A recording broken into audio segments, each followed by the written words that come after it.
Өнөөдөр Монгол Улсын их сургуулийн Ахмад багш ажилчдын нэгдсэн холбооноос зохион байгуулж байгаа ээлжит одоо 5 дугаар лекцийг бол манай Монгол Улсын их сургуулийн Ахмад багш за хуучнаар бол одоо Монгол Хэл соёлын сургуулийн профессор багш одоогийн бол шинжлэх ухааны сургуулийн одоо хүмүүнлэгийн ухааны салбарын Ахмад багш хэлшилийн тэнхимд харьяалагдажсэн манай Бадамдорж багш одоо уншнаа. Тэгээд Бадамдорж багшийн манай судалгааны гол чиглэл бол Монгол улсад одоо анх удаа утга судлал гэдэг одоо дэгийг школыг одоо бий болгосон хүн.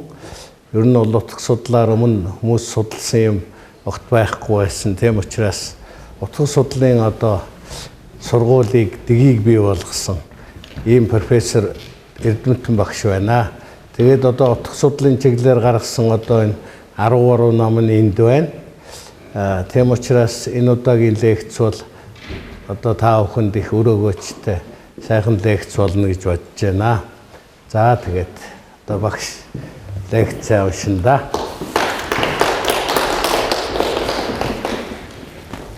Эрхэм хүндэт профессор багш нар оюутан та бүхний өдрийн амар амгаланг ирье.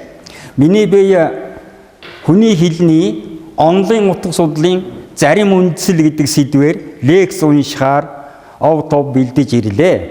Монгол Улсынхаа их сургуульд миний бие 40 жил ажиллаж байна. Энэ зураа ер нь монгол хэлний утга судлал гэдэг хичээлийг зааж ирсэн.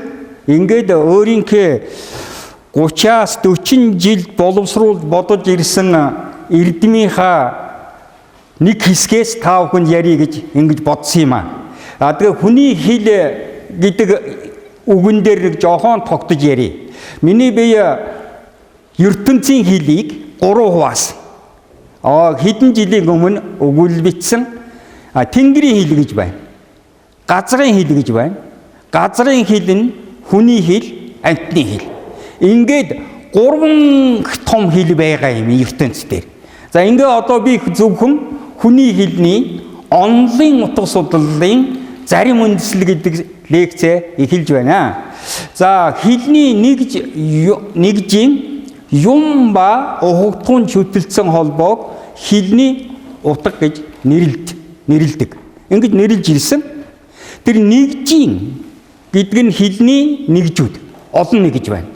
Тэр нь юм ба ухагтун шүтэлцсэн холбогдсныг нь бол утга гэж байна.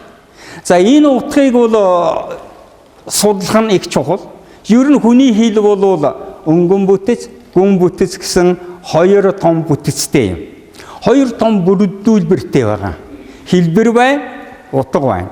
Утга байна, хэлбэр байна гэсэн ийм бүрдүүлбэртэй юм. За хэл шинжил зөвхөн хэлний нэгжээр илэрх утгыг судалдаг. Хэлний нэгжээр. За хэлний нэгж гэж юу хэлэх вэ гэхээр хүн асар уудам зайд урт хугацаанд буй болгосон хэлний авиалбар, бүтээвэр, өгүүлбэр тэгээд олон нэгжүүдийг бол хүн өөрөө бий болгосон. Түүгээрээ юм тэмдэглэсэн. Юм ухагтуныг тэмдэглэсэн. Ийм учиртай юм байна. Тэгээ хэл шинжил гэж юу юм бэ гэхээр хүний хэлийг судалдаг ухаан байна. Тэр ухаан хэлний утгыг бол сүүлийн 60 жилд бол нилээд судалж ирсэн. Дорн дахин, өрн дахины эрдэмтэд бол энэ хэл шинжиллийн утга судлал гэдэг салбарт их ажилласан байгаа. За Монгол хэл шинжилт мөн энэ утга судлалын судалгаа хийгцээр л ирсэн.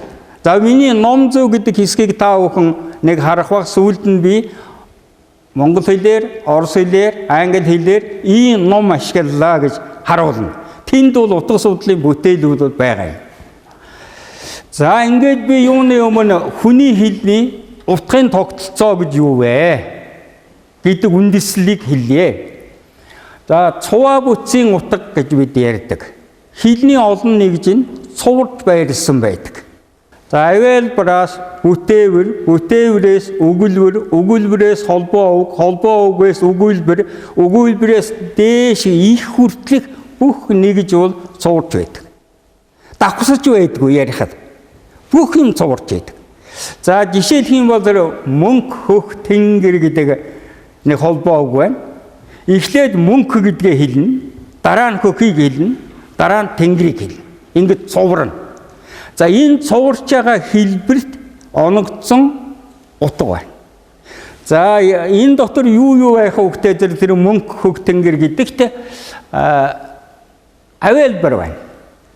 Им хэ дөрвөн авиалбар байж байна. Хөх гэхэд бол гурван авиалбар байна. Тэнгэр гэдэг үгэнд бол нэг дөрвөн авиалбар байгаа. Эгийн хувилбар гэдэгт дөрөв. Энэ авиалбарууд бол хүний уушгнаас гарсан цувраал гарна. Хэлбэрийн цувраал харагдана. Дуу гарахад цуврна, үсэг харахад бас цуврна.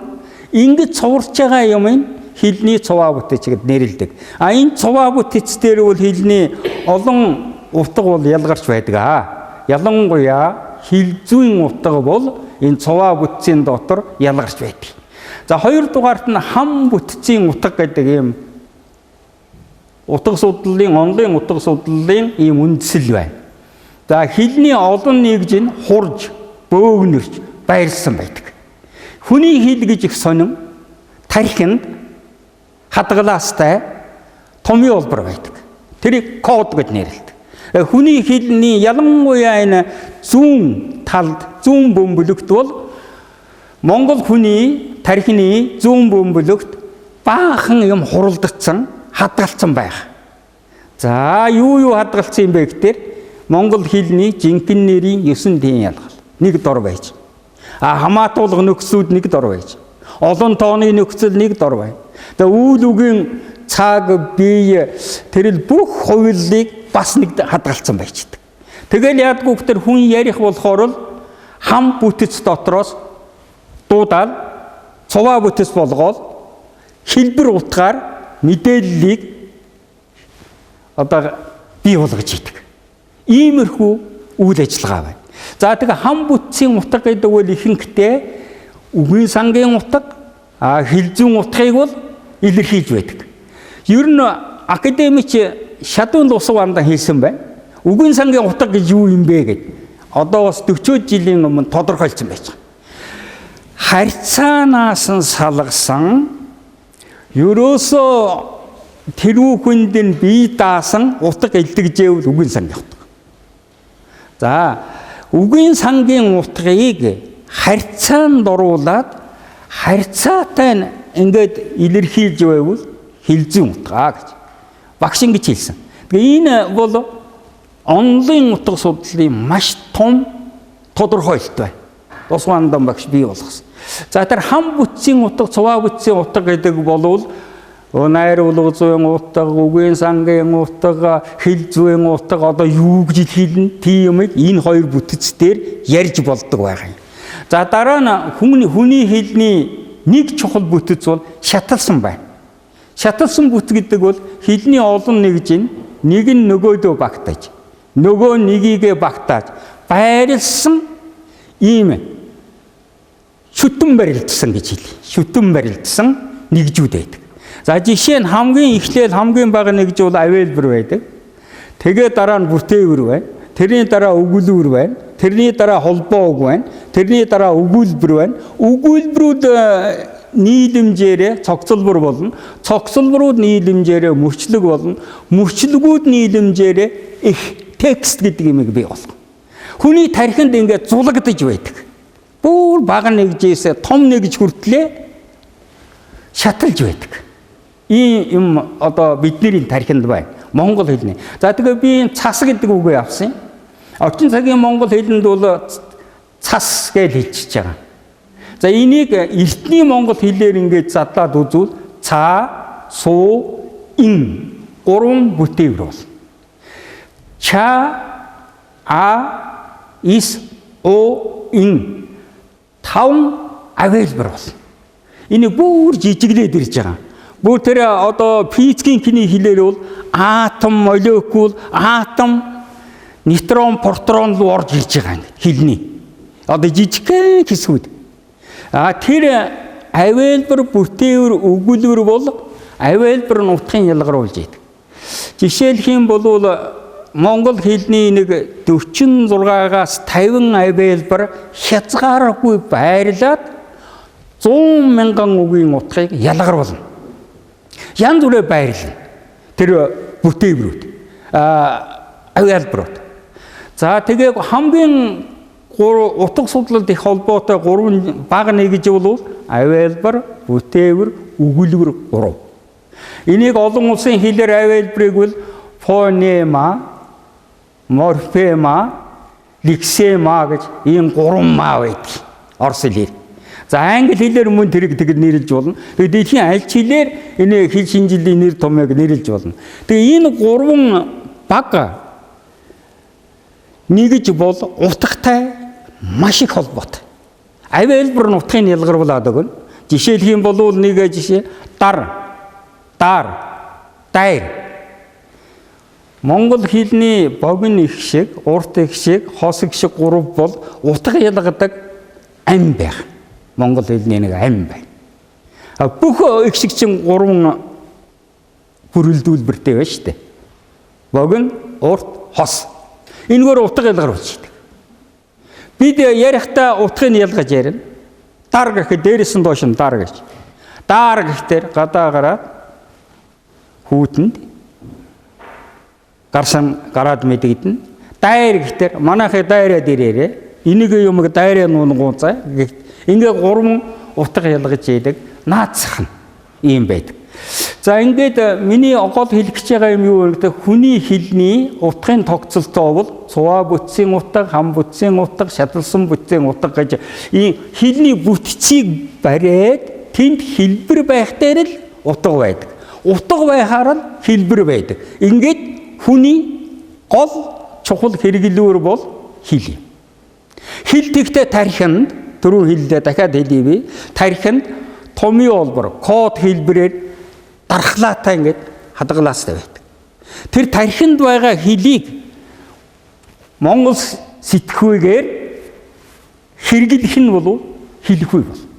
За энэ англи хэлний language гэдэг үг нь хэл юм, speech гэдэг нь яриа, хэлэхгүй юм. Хэлэхгүй бол хөдөлгөөнт. Хүн бүрийн сэтгхүй, хүн бүрийн өгүүлэх хэрэгтэн оролцож өгүүлдэг ийм зүйл. За ингээ хэл хэлэхгүй хоёр гэж хоёр юмыг бол агуу их сосуур хүн төрлөختөнд зарласан байж байгаа. Хүний хэлэнд хоёр чухал юм байна. Хэлгээл яваад байсан сосуураас өмнө. Сосуур болохоор хэл тогтмолоо. Хэлэхгүй бол хөдөлгөөнтэй гэж ингэж тайлбарлаад хүрээдэрсэн. За дараагийн миний гол судалгаадаа энэ онлын монгол хэлний онлын утга судлалын гол бүтц нь бас ийм 3 зүйл байна гэж. 2000 онд хэл бичгийн шинжилгээ ухааны докторийн зэрэг хамгаалах үс энэ бүдүүвчийг миний би хийсэн. Ер нь хүндрэлтний хэл бас ийм. За хам бүтэц гэж юу вэ гэхээр энэ 8 зүйл бөөнөөрөө тусдаа байхаар зэрэг хам бүтэц болно. Тэгээ утгатай тань. За цуваа бүтэц гэж юу вэ гэхээр зэрэг авиалбраас бүтээврээс өгүүлбэр тэгээ нийлмэл өгүүлбэрийн утга энэ төр гэл ингээд яриад ингээд цуваад ирнэ бүх нэгжүүд. Одоо би бодож байгаа. Жишээл одоо дамбын тунгалаг тамир арманыг бололцоо байдаг бол нийслэл Улаанбаатараас говьалтай хүртэл цуурч болно. Тэгэл ингээд цуваад байх хэвээр. Ингэж хэлэхгүй үс. Энийг цуваа бүтэц гэж байгаа. Түрүүн тайлбарлсан. Хам бүтэц гэж түрүүн бас хэлсэн. За шаталсан бүтэц нь утга судалтай холбоход ийм л юм болдгийг. Утга ялгагч авиалбар. Альва хэлэнд нэг 50-аас 70 авиалбар гэж байна. Тэр л хөдөлгөөнт. Янз бүрээр байрлал. Авиа гэхтэл үгийн ихэнд орж болно, үгийн дунд орж болно, үгийн эцэст орж болно. Хязгааргүй байрлана. Тийгээл утгыг ялгаадаг байна. Утгыг ялгаадаг. За бүтээвэр бол яадаг юм бэхээр утгыг илэрхийлж идэг. Жишээ түрүүн цаа, суу, ин гэд 3 бүтээврийг би харуулсан таавал цаа нь бол цагаатар өнгөтэй. Суу нь ус байгаа. Ин гэдэг нь юмшуулах ин гэж. Орос, Монгол, ер нь өрн дорны эрдэмтэд Монгол хэлний юмшуулах ин гэж бичсэн. Тэгэхээр юм заадаг ин байх. Тэгээ 3 бүтээвэр утга илтгэж байдаг. За өгүүлбэрийн утга бол утгыг тээж байдаг. Ерөөсө гол хүний тархинд хэлбэр утгыг хадгалдаг нэг гэж бол өгүүлбэр. Үг юм байна. Өгүүлбэр гэдэг нь үгийн сангийн нэгж. Манай Монгол хэл нэг үгийн сангийн бардаагаар нэг 100 мянган нэгж байна гэж. Академич Бээрийн чугаа тэмдэгсэн үнэн байна. 100 мянга байтугай олон байна. Миний одоо ажиглаж байгаагаар. За дараа нь бол энэ шаталсан бүтэц дотор нийлмэл өгүүлбэр гэдэг нэг том далай шиг юм байна хэлэн дотор. Жишээ нь одоо миний нэр Бадам Дорж, Бадам нэг нэр, Дорж нөгөө нэр. Нийлээд нэг хүнийг нэрэлд. Чулуунбаатар гэдээ байж хахад Чулуу нэг нэр байна, Баатар нөгөө нэр. Ингээ 2 нэр нийлээд, 3 нэр нийлээд нэгж ухтгуныг заагаад байдаг. Энэ нийлмэл өгүүлбэр гэж маш том юм байна да. Жишээ нь одоо манай бүх сум нэгдэл баг байгаа, ер Монгол улс даяар байгаа компаниудын нэрийг авал бараг нийлмэл нэр байдаг. Бараг нийлмэл нэр. За хүний нэр нийлмэл байна. Газар усны нэр нийлмэл байна. Ер нь нэрэл оноос нэр байвал бараг л нийлмэл ийм байдаг. Энэ чинь бас судлах ёстой. Монгол хэлний үгийн сангийн маш том талбай байж байна. Тэрийг судлах ёстой. За дараа нь өгүүлбэрээс дэш утга санаа илэрхийлнэ. Яагаад гэвэл өгүүлбэрээс их хүртэл олон нийлэмж бүтцүүд байдаг. Өгүүлбэр дотор бол авиалбар байна, бүтээвэр байна, өгүүлбэр байна, нийлмэл өгүүлбэр байна, холбоо өгүүлбэр байна, хоршоо үг байна. Өгүүлбэр дотор маш олон нэгж байна. За тэднэр бол нийлээд утга санаа гаргана. Утга санаа. За цогцлбор гээд утга санаа гаргана, мөчлөг утга санаа гаргана, их утга санаа гаргана. За энэ том нэгжүүдийн утгын талаар яригвал уран зохиол, судлал, утга зохиол судлал болоо явчихдаг. Тэгээ би жаахан наахан урнуудаа ярьдгийг хэлний утга судлал. За ингээд 3 бүтцийн талаар бол та бүхэн бас сэтгэж суугаарай гэж хүсэж байна. За хүний хэлний нэгж түүний шатлан гинжилж ирэмбэлсэн бүтэц хэсгүүд бол хэлбэр. Өнгөн бүтэц гэдэг. Өнгөн бүтэц. За альва хэлэнд өнгөн бүтэц байна. За хэлбэр нь бодит ертөнцийг хүний сэтгүү хэмээх зуучийн тусламжтайгаар хуулбарлан хураангуул тусгасан бол агуулга буюу утга гүн бүтэц болдог. Тэгэхээр хүний хэлгээч юм чинь өнгөн бүтэцтэй, гүн бүтэцтэй нэг том бүхэл хэрэглүүр байгаа. За тэгээ үгийн сангийн утгыг бол бид их голлон судалж ирсэн. Дийлхий өрн дорны утга судлаачид энэ үгийн сангийн утгыг бол голлдог. Тэгээ 1923 онд Нью-Йорк хотод Ричардс Ойгден нар бол утгын гурвалжин гэсэн онолыг бий болгосон. Энэ утгын гурвалжингийн онол бол одоо дорн өрөнд бол дийлгэрсэн, тарчсан ийм ойлголт. Энэ онол. За тэд ямар онол гаргасан гэхээр юм. Юмыг бол тэнгэр, хүмүүн, итүүгэн гурвыг л юм гэж. За миний нэг судалгаа бай, тэр ингээ харуулсан дараа нь. За тэгээ энэ 3 зүйл хүний тархинд буун. Энэ таны мэдгүй сэтгхийн өртөн, сэтгүүд өртөн. Тэгээд ухаг дахун болно. Ухаг дахун болно. За тэгээд хэлний тэмдэг гэдэг нэг тусгай. Тэгэхээр хэлний тэмдэг гэхээр хүндрэлтэн юу вэ нөхөөр үсэг байна. Дуу байна. Ерөн бид нэр ярихдаа дуугаар ярьдаг шүү. Дуул гаргаад байдаг. Дараа нь тэрнийг бичигт оруулахаар үсэг хэрэгэлдэг. Тэгээ ханз үсэг гэж. Хятад, Солонгос, Япон гурав бол ханз канж үсгтэй, дүрсээр ойлголцсон. За ингээд юу гэж хэлсэн бэхэ тэр эрдэмтэд утгын гурвалжингаа юм ухагтун хэлний тэмдэг 3-ын шүтэлцээг, шүтэн барилдлагыг утга гинэ гэж. Ингээд тогтоосон. Тэгээд эн чинь одоо их олон жил утга судлалын үнэмлэхүй онлын үндэс болчихсон. Бидээ судалгаа хийхдээ мөн л энийг баримталж одоо явна доо.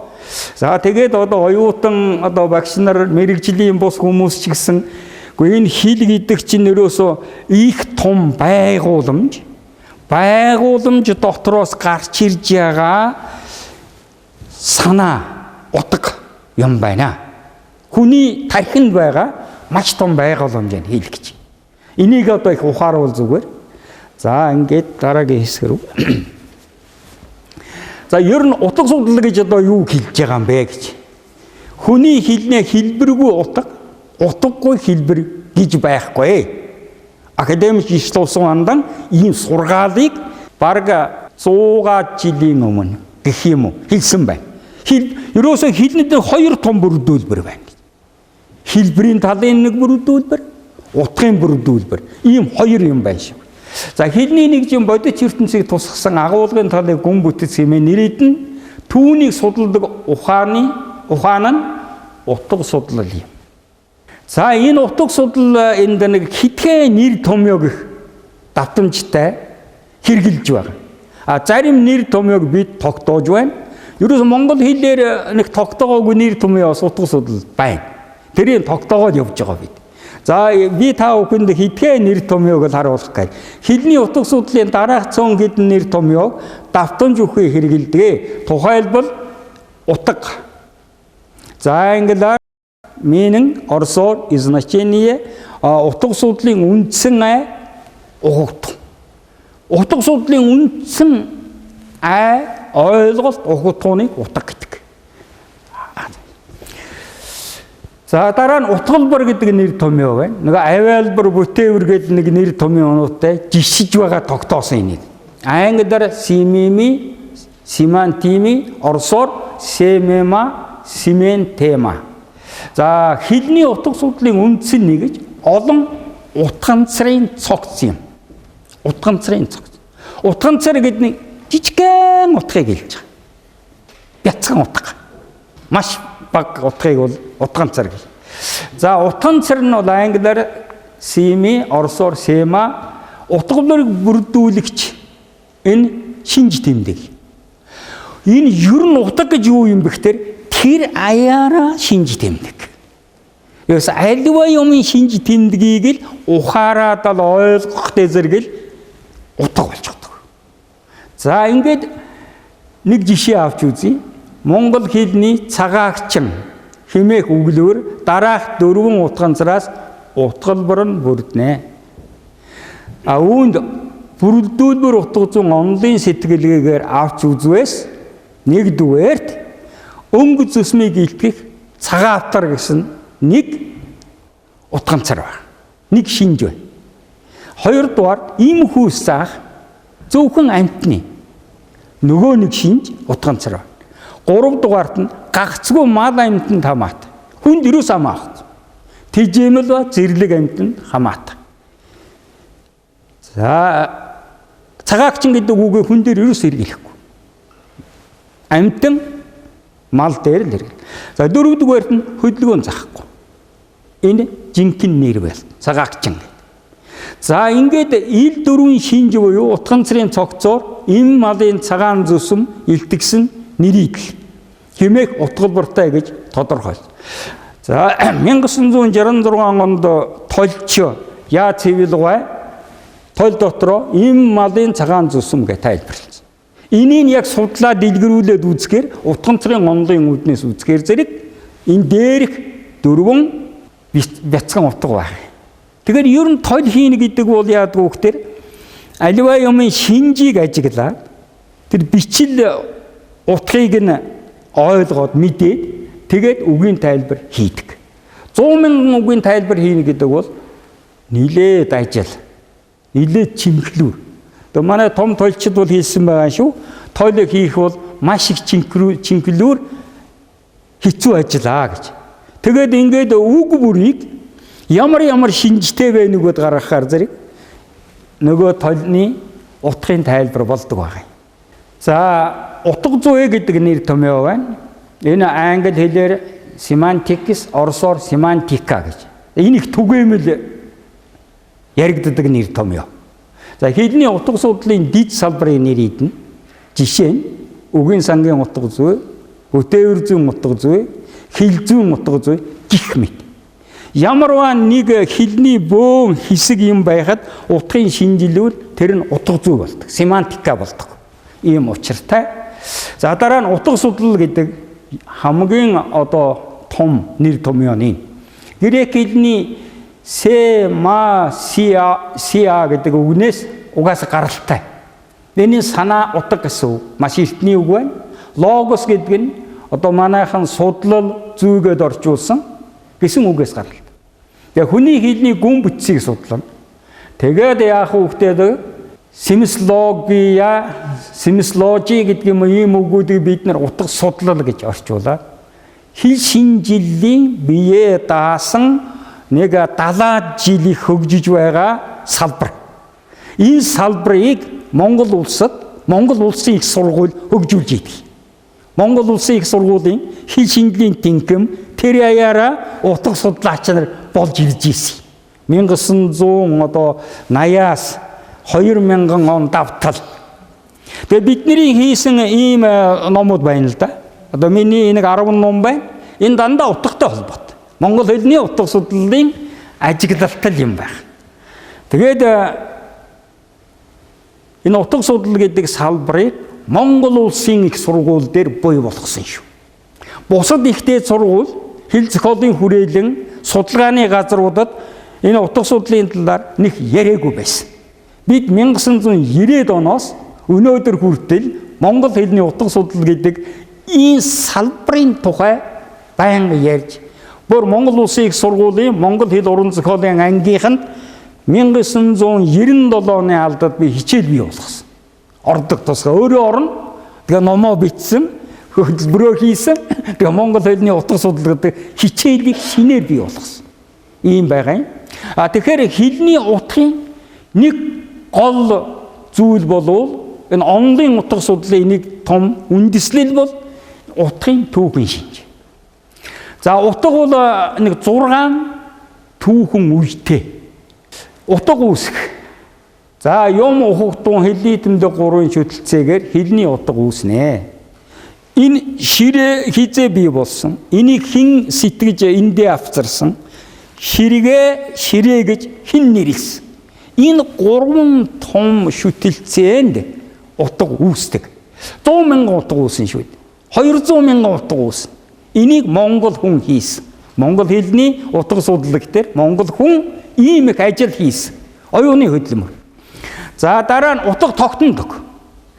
Монголын нууц товчоог 1240 онд зохиосон бай, хэвлүүлсэн бай гэж үзье. Тэгэхэд тэр 800 гаруй жилийн өмнө хэрэглэгдсэн монгол хэлний үгийн сангийн нэгж өгүүлбэр өнөөдөр хэрэглээд байна. Ингээд тогтдог. Бараг нэг 1000 жил тогтоод явж байна. Нүүх гэдэг үг 13 дугаар зуунд байж өнөөдөр нүүх гээл итвэхтэй хэрэглэгдээл нүүдэлчидгээл ингээд бүр үг нь тогтоод байж идэг. За, ийм түүхийн шинжтэй. Дараа нь утга салаалах шинж байна. Аливаа үг хэрэглээнд ороод ганцхан утгатай байснаа маш олон утгатай бол.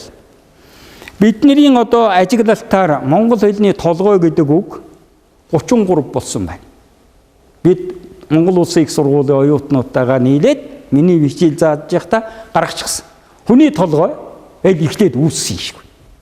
Дараагаар нь их олон юм толгойтой болсон. Уулын толгой, уурганы толгой, орны толгой, хадаасны толгой, өвсний толгой, гүтгэл толгой гэж бодвол тэр жинхэнэ хүний толгой биш. нөгөө монгол хүний сэтгэлгээгээр монгол хүн чинь энэ хин вэ? Бөөрөнхий вэ? Энэ толгой л байна даа гэж. Ингээд нэрлчихсэн. Нэг иштэй дээр нэг бүндгэр юм байвал монгол хүн толгой наатах чинь. Шүдэн зүйний толгой. Ингээд нэрлээд явдаг. За энэ утга салаалах гэдэг бол хэдэн зуун үг, хэдэн зуун утгатай болж ялангуяа хүний бие эрхтнийг заасан үгс их салаалдаг. Гар, хөл, илэг ингээл ийм эрхтнүүд бол маш олон үг, олон утгатай байдаг. За дараа нь утга шилжих гэдэг нэг ойлголт байна. За цөм утга яг утга үүсээ тогтноо салаалаад ингээд зүгээр бөөн үйл ажиллагаа болж идэг. Энэ маш уудам өргөн орон зайд урт хугацаан дотор монголчуудын бүх ясныг хамаарч байгаа шүү дээ. Энд өвсний толгой гэдээ халахгүй хэлж яхад ойрдууд өвсний толхоо гэдэг хэлээд байждаг. Ингээ бүрс маш уудам зайд ингээ хэрглэж идэг ийм зүйл. Тэгээд шилжин гэдэг нь юу гэсэн үг вэ? Тэр үүссэн цөм утга, тогтсон утга, салаасан утга нь бол нэг мэдэгдэхгүй салаалаа явчихдаг. Жишээ нь цагаан толгой гэдэг үг байна. Тогтцсон. Цагаан толгой гэдэг үг. Энэ юу юм бэ гэсэн чинь чуулбар үсэг юм байна. Үсгийг нэг дор хялбарханаар нь ингээд харуулахаар зэрэг цагаан нь хялбар, толгой нь эдгээр дандаа тэргүүнд нь байдгийн шүү гэсэн утгатай юм гараад ирж байгаа. Тэгээ цагаан толгой яагаад хөх толгой гээгүй, яагаад улаан толгой гээгүй, яагаад шар толгой гээгүй. Цагаан гэж юу монголчууд хялбар гэсэн утгатай. За чи зам ямар байна хоо гэдэг ингээ асуухаар зам цагаан. Тэр чинь ямар ч их донцлогоо байхгүй. Тэр үнтэй л бодвол хялбарханаар ингээл юм үзүүлэхээр цагаан гэдэг үг хэрэгэлдэг. Ингээ цагаан толгой, уулын олон толгой эдгээр бүгд шилжсэн утга. Хүний нэр их шилжсэн утгатай байж идэг. Хар толгойгоо, шар толгойгоо, бор толгойгоо гурав. Энэ гурван толгой байдгийг Монголд. Тэр нь хүний нэр. Хүнийг заасан. Нийжгээд утгатай. Ингээ шилжин гэдэг. За дараа нь үгийн өгүүлбэрийн утга явцуурна. Нэг хэдэн зуунд ингээ хэрэглэгдэж байснаа нөгөө нэг 90 үе болохоор утга нь явцуураа тасалдаад ирнэ. За бид нэр одоо яасан бэхээр зэрэг Бурхны шашин дэлгэрч байгаа үед Бурхны шашны үг хэллэгийг хэрэглэж тэр их хэрэглээтэй байж. Тэгтэл 20 дугаар зууны ихэнх үеэр шарын шашин болвоос ард түмний мөнгөрүүлэгч хар тамхи моон гэж сургаал гарч ирээд шарын шашин хязгаарлалчих. Тэгэхээр шарын шашны тэр 2-3 мянган үг хэллэг итгэхгүй болж хэрэглэгдэхгүй. Тэгээд 90 он болсон чинь дахиад сэргэж. Явцуурснаа сэргээд. Энэ түүхэн хөдөлгөөнтэй ийм байна. За утга мөхөх гэж байна. 13 дугаар зуун, 15 дугаар зуун, 18 дугаар зуун, 20 дугаар зуун гэл ингээл үзэхээр бичгийн дурсгалуудыг үзэхэд өнөөдөр хэрэглэхээ болчихсон монгол хүн мэдэхгүй болчихсон олон үг байж. Тэгээ тэр тэндээ байж идэг. Хадгалаастай. Ирээдүйд судалгаанд их хэрэг болно. Тэр үг хэрэгтэй. За нэг хонгор азар гэж байсан байна. 9 ирүү тулгана гэж байжээ. Гүй манжийн үеийн хитрхи 4 хэрэгэн байжээ. Энэ бол тэр түүхэндээ тэр үедээ зохиол дотор ингээ хадгалагдаад байж байна. Мөхөх тал руугаа байна гэж үзэж байгаа юм би. За баахан нийгмийн дотор гарсан этгээд үг хэллэг хараал ёс бус үг хэллэгнүүд бол устдаг.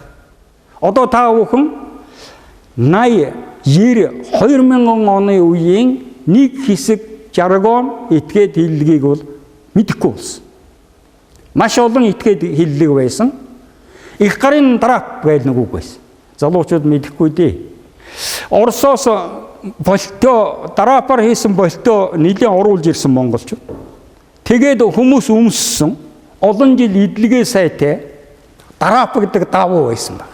Тэгээ хүмүүсийн нэг хөдөлгөөнтэй, сүүхээтэй, овсгоотой хүнийг их гарын дараап гэж нэрлэсэн.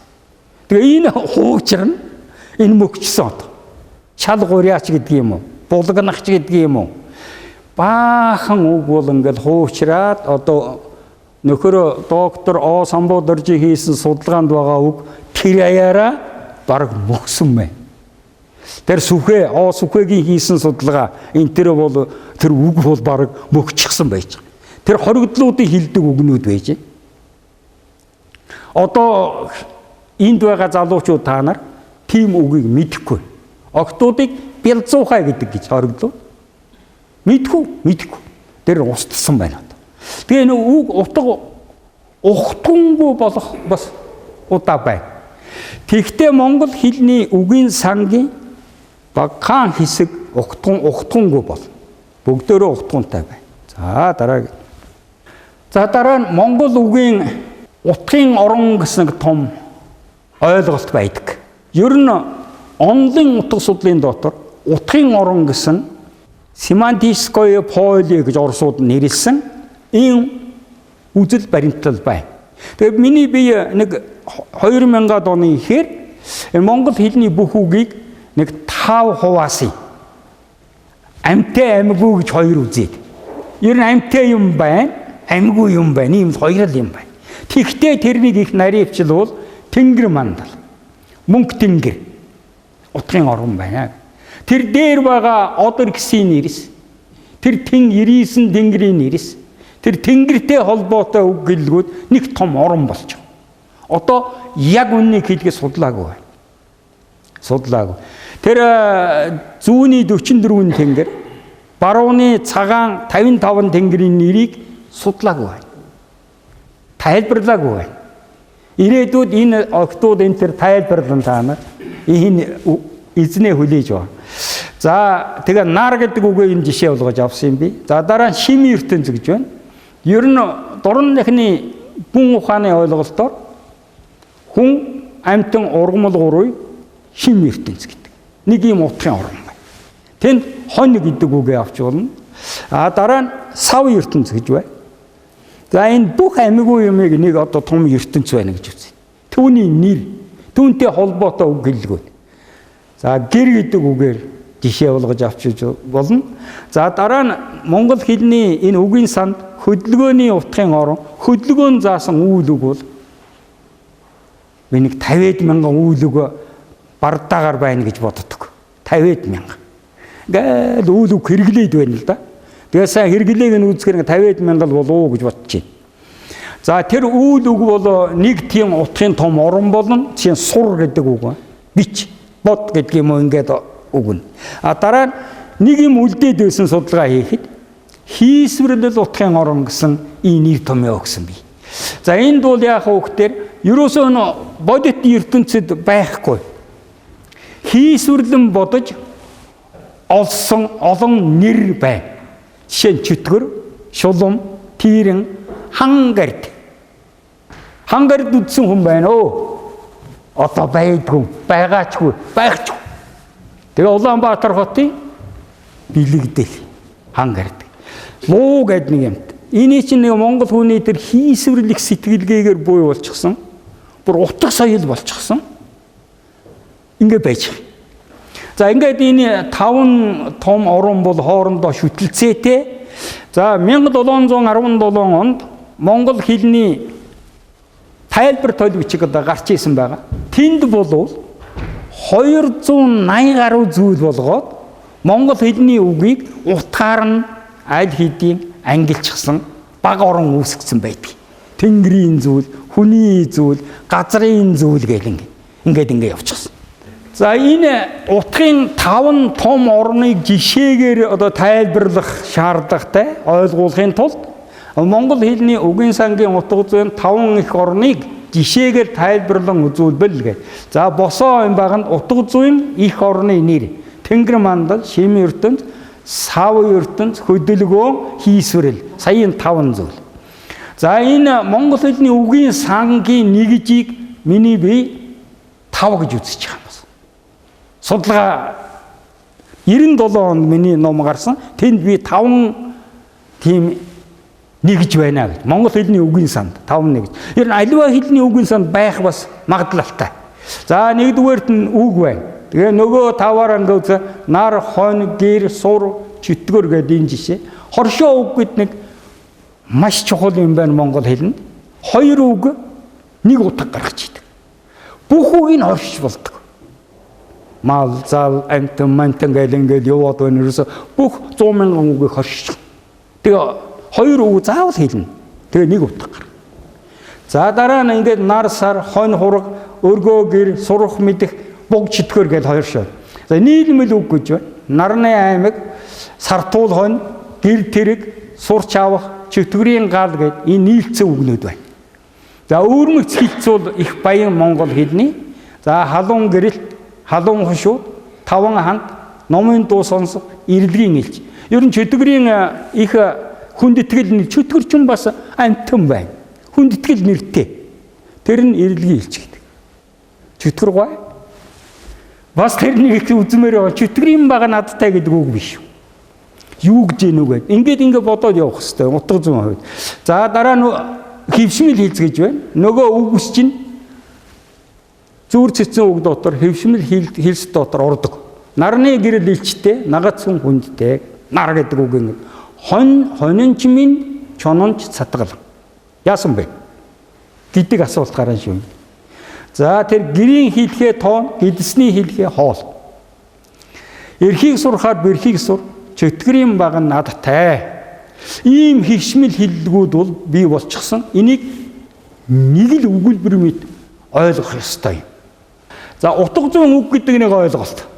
Тэгэхээр манай эрдэмтэд яасан бэхээр үгийн сангийн үг, авиан зүйн үг, хэл зүйн үг гэж тодорхойлоод нэг хэсэг эрдэмтэд өөрийнхөө судалгаанд бол хэлсэн.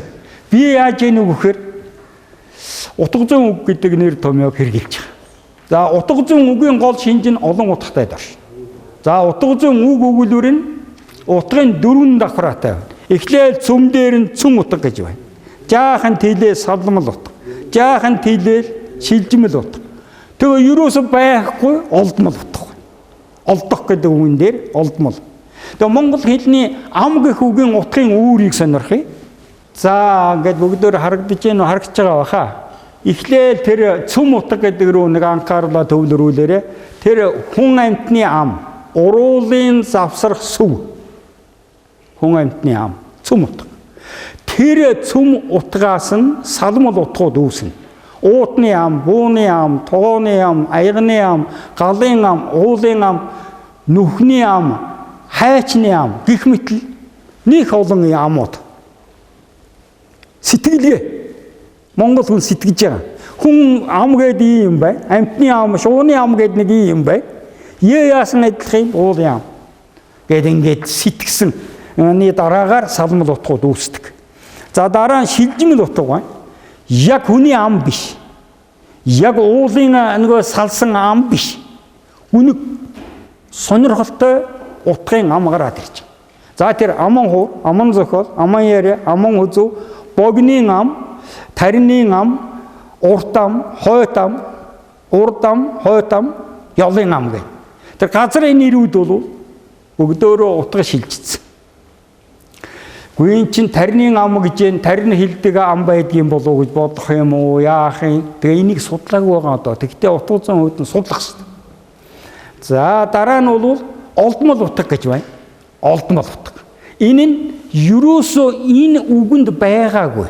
Хэрэглээний удаан хугацаа асар уудам орон зайн Монгол эски туурхтнууд буй болгосон юм. За тэгээ тэр дандаа хилцс байдаг. Ам халах, ам нээх, ам хаах, ам өгөх, ам авах, ам түргэн, ам хатуу, ам зөөлөм, ам харах, ам гарцдах, ам буцарлах. Өчнөө ийм сайхан үгийг монгол хүн бүтээ. Энэ нь олдмол утгатай. Явц хэрэглээний явцад бол буй болсон. За дараа нь энэ үгийн сангийн утга зүй гэж нэг том юм байдаг. Ер нь энийг бүх ихтэй сургууль, ер нь хүн төрлөختөн хэлний утгын үндэс болгоод үгийн сангийн утга зүй. Үгийн сангийн нэгжийн 4 хэлбэр утга байна гэж бид үзээд байгаа. За нэгдүгээрт нь үг байна. Гадаа талтай, дотоод талтай. Хонь гадаа тал.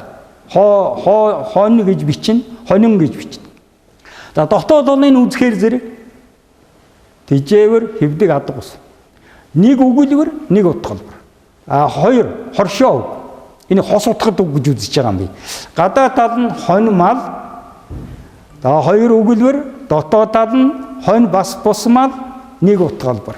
За нийлмэл үг гадаа тал нь хонин арц. Хоёр үг нэг л утга гаргаж. За хоёр өгүүлбэр, дотоод тал нь ногоон урган бол. За нэг утгалбар. Дөрөвдүгээрт нь өвөрмөц хэлцээ. Гадаа тал нь хончон хоёр. Таарамжгүй гэсэн утгатай ийм хэлбэрээр хончон хоёр. Гурван өгүүлбэр орж байгаа. За дотоод тал нь ерөөсөө таарамжгүй, тохирдгүй гэсэн нэг утгалбар. Тэгээ ийм дөрвөн нэг жил монгол хэлний үгийн сангийн утгыг буй болгож байгаа. За монголчууд маш их цагаас энэ хэл шинжиллийн нэр томьёонуудыг жирийн байдлаар тогтоосон. Жишээ нь өгүүлбэрийн утга байна. Утгын өвгөн үгийн таяг тулмаа гэл. 99 1970-ад оны ихээр энийг их тайлбарласан. Утгын өвгөн гэж энэ дэлхийн бөмбөрцөг байна. Дэлхийн бөмбөрцөг энэ утгын өвгөн болж идэг. Тэгээ энийг монгол хүн хараад орчлон ертөнц дэлхий хорвоо бөмбөрцөг тэв таван тэв замбуу тэв замбуйлан замлян нарт тоос гараг гэд ингээд нэрлэлчихсэн. За энэ нь бол яаж яах вэ? Утгыг хэрхэн нэрлэхийг нэр судлал гэж үзнэ. За утгаас ийм утга байна гэд нэрлүү хөөгөөд ингээд судалгаа явуулчих юм бол нэр судлал болдог.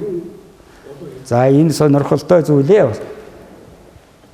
За дараа нь бэд нь үгийн өвгөн утгын таяг тулнаа. Үг байна. Тэгээ ямар утгатай вэ гэж. Монгол хэлний нүүх гэх үгийн цөм утга нь нэг буурнаас нөгөө шилжих хөдөллийн нэр болно. Нүүх олон утгатай. Шатар нүүх, үүл нүүх, элес нүүх, үс нүүх, будаг нүүх, шууд нүүх. За энийг ойролцоо утгаар нь бид нэр олон утгатай гэж мэддэг. Шатар тоглох, үүл хошуурах, элес тархах, үс унах, будаг холцох, шууд буцах. За нөгөө нүүх гэдэг үг нь дандаа ойролцоо утга онгож байгаа учраас өөр юм байх гээд байна гэж. За тэгээ утга судлал яадгүй гэхээр нэгжээр илэрх утгыг нэрээс утга руу чиглэж шинжилнэ. Гэхдээ энд нэг ийм нэр байна. Энэ ямар утгатай вэ гэд судалгаа явуулахаар утга судлал болдог. За сонирхолтой юм нь монголчууд үгийн олон утга гэсэн энэ ойлголтыг их хэрэгэлдэг. Тэгээ энэ монгол хэлний үгийн сангийн нандин зүйл нь байна. За дийлгээл та нар хардаа адуу малын шилний их үсийг дийлгэн. Ямар дийл байдаг вэ? Бухандай дийл, онгон дийл, хур дийл, хагалбар дийл, зүг дийл, буруудаа дийл, шашир дийл, хяргадаг дийл гээл. Энээс олон бас дийл бий. Адуучин айлд очиод асуух хэрэгтэй. За жишээ хэлэх юм бол шашир дийлгээл байхад их ганган зассан гоёлын дийл.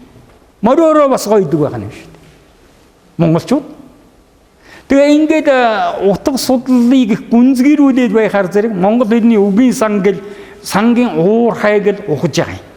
За үгийн сан утга зүйн ай гэж би 10 ай бий болгоод судалгаа явуулсан. Энэ бол онлын утга судлалын нэг гол судсан байх юм. Үгийн сан утга зүйн ай 10 ай байна. За нэрлэж. Тэгээ та нар жишээг нараа ганц утгатай үг, хос утгатай үг, олон утгатай үг, ойролцоо утгатай үг, ижил үг, эсрэг утгатай үг, төсөө утгатай үг, төрөл утгатай үг, харьяа утгатай үг өөрчлөл гээд ийм 10 зүйл болвол үгийн утгын амин судас байна. Энийг монгол хүн өдөр тутам бараг хэрглэж яадаг шүү. Хэрглэж яадаг зүйл. Энэ 10 айгаар би ном бичсэн. 1996 онд. За энэ 10 айг ер нь онлын утга судлалд баримталж явах хэрэгтэй.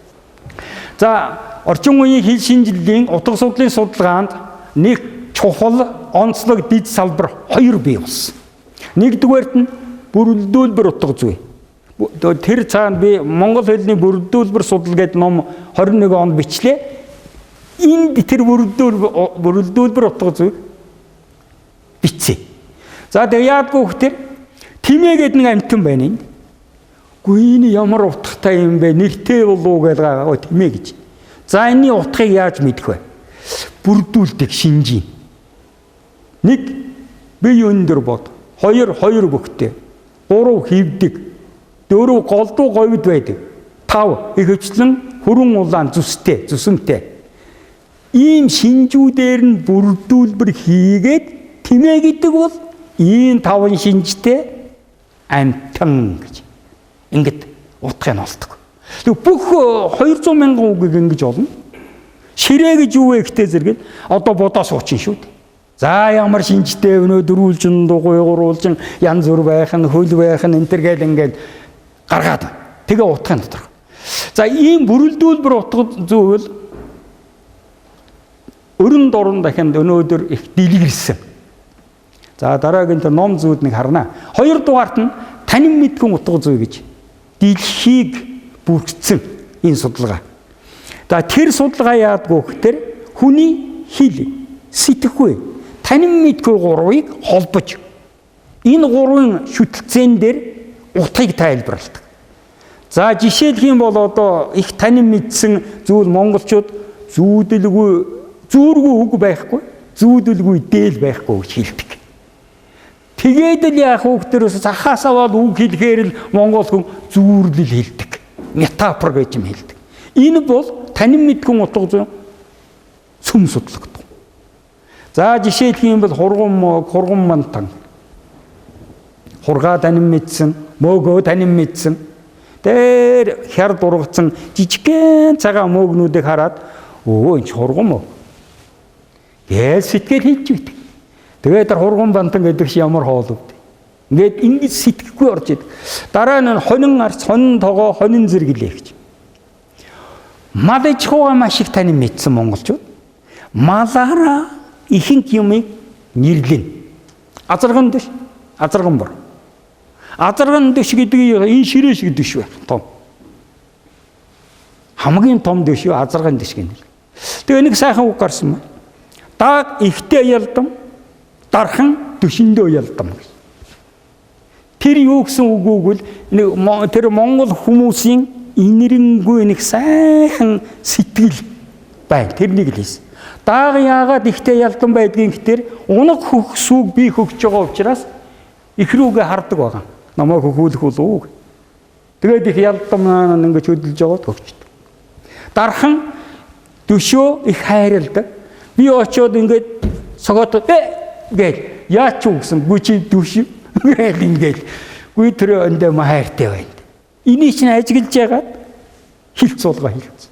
Тэгээ ер нь танин мэдхүйг л ашиглаад хэлний ийм сайхан нэгжүүдийг бий болгож энэ танин мэдхүйн утга зүй гэж хөгжиж байна. За энэ дэлхий дээр энэ хоёр бол манай монгол хэлний утга судалд аль хэдийн ороод ирсэн. Эрдэмтэд бичсэн. Бид ч дуугай суудгүй. Энд би нэг ном бичсэн. 18 онд танин мэдхэн утга зүйн удирдгал гэдэг нэг жижиг юм. Энэ монголчууд бол ерөөсө танин мэдсэн юм маш оновчтой нэрлсэн байна. Тэр тухай юм. За юм байна. За ингээд энэ монгол хэлний утга судал гэдэг энэ утга судлалын зарим үндэслэл гэдэг лекцэнд ийм номыг ашиглавал болох юм гэж. Дэлхий дээр гарсан монгол хүн бичсэн ийм утга судлалын 10 хэдэн ном байна. Москва төвтэй Орос улсад, Москва нийслэлтэй энэ Орос улсад хэлний утга судлалын судалгаа ид хөгжиж байна. Тэгэхээр Оросын эрдэмтдийн энэ бичсэн номыг би нэлээд цуглуулж авсан. Тэгээд түүнийг уншиж суудаг. Тэр эрдэмтдийн хэлж байгаа онлын утга судлалын асуудлуудыг, онлын утга судлалыг яаж хөгжүүлж яах гэдгийг бас харцсан ийм ном байна. За англи хэлээр нэлээд ном гарсан. Энэ Geoffrey List, John Seed, John Lyons, Ullman гэдэг энэ алдартай утга судлаачд. Бараг Кембриж их сургуулийн профессор. Тэгээ энэ номуудыг ингээд уншиж яагаад монгол хэлнийхээ жишээг аваад ингээд онлын утга судлал гэдэг лекцийг та бүхэнд уншлаа. Ер нь эх жилээс юм уу нэг ойрмоххон онлын утга судлал гэдэг ном бичгээр бодож байна. Та анхаарал тавьсан баярлалаа. Айгуу сонирхолтой лекц байна. Нэг юм болоод энэ танин мэдхүү утга зүйн сэтгэхгүй те жишээлх юм бол монголчууд нөгөөтг чинь гэдэг үгийг энэ хэлнийхээ яаж тайлбарлах юм бид нар нөгөөтг гэвэл бүгдээрээ л хоорондоо ярилцаа нөгөөтг гэдэг. Энийг одоо хэрхэн тайлбарлах юм? Энэ ямар утга зүй вэ гэж. Тэгэхээр хүн төрлөختөн чинь бас их юмаа нууцалдаг. Их өөрмөгцөөр ойлголцдог ийм сэтгхүйтэй адуус. Тэгэхээр тэр нөгөөтг гэдэг өгөө таны хэлж байгаа сони ажиглал тэр чинь нэгдүгээрт нэг нууцлах юм бэ. За хоёрдугаарт нь бол төлөөлөх гэдэг юм байна. Төлөөлөх утга. Ийм учраас л саяын Жавдан багшийн тэрнийг тэгжил хариулна. Тэр маш чухал утгатай. Нөгөө яг мэдж байгаа хүмүүс бол үндсэн утгаар нь ойлгоно. Хажуудлын хүн ерөөсөө юм ойлгохгүй тэр чинь. Энэ хоёр нэг л юм л яриад байна даа л гэж.